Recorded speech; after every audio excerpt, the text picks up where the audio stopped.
Bon dia, titis. Bon dia, tastaolletes. Fa uns 3 mesos que no penjo cap vídeo i bé, he pensat que ara és un bon moment per fer un petit announcement i explicar una miqueta com aniran les coses. Aleshores, com podeu veure, el fons ha canviat i és perquè ara mateix ja no estic a Barcelona, sinó que estic a Amsterdam. Porto aquí 2 setmanes fent el meu Erasmus i aquí fins al juny, almenys, no em moc. El meu dia a dia aquí és molt diferent, potser algun dia us ho explico i també us explico la història de com vaig comprar 7 armaris.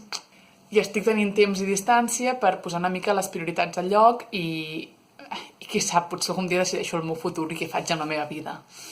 Soc partidària i sempre dic que cal estar al 100%, donar-ho tot, provar-ho tot, ser tastaolletes, però també va bé de tant en tant calmar-se, reflexionar, observar on estem i decidir una miqueta alguna cosa. Tinc vídeos pendents per pujar, tinc moltes idees que us encantaran i de fet també de penjar sencera o un tros almenys de la xerrada de ciències versus superherois, que la vaig fer al PRBB fa res i va ser genial. Però ara és moment de fer pausa.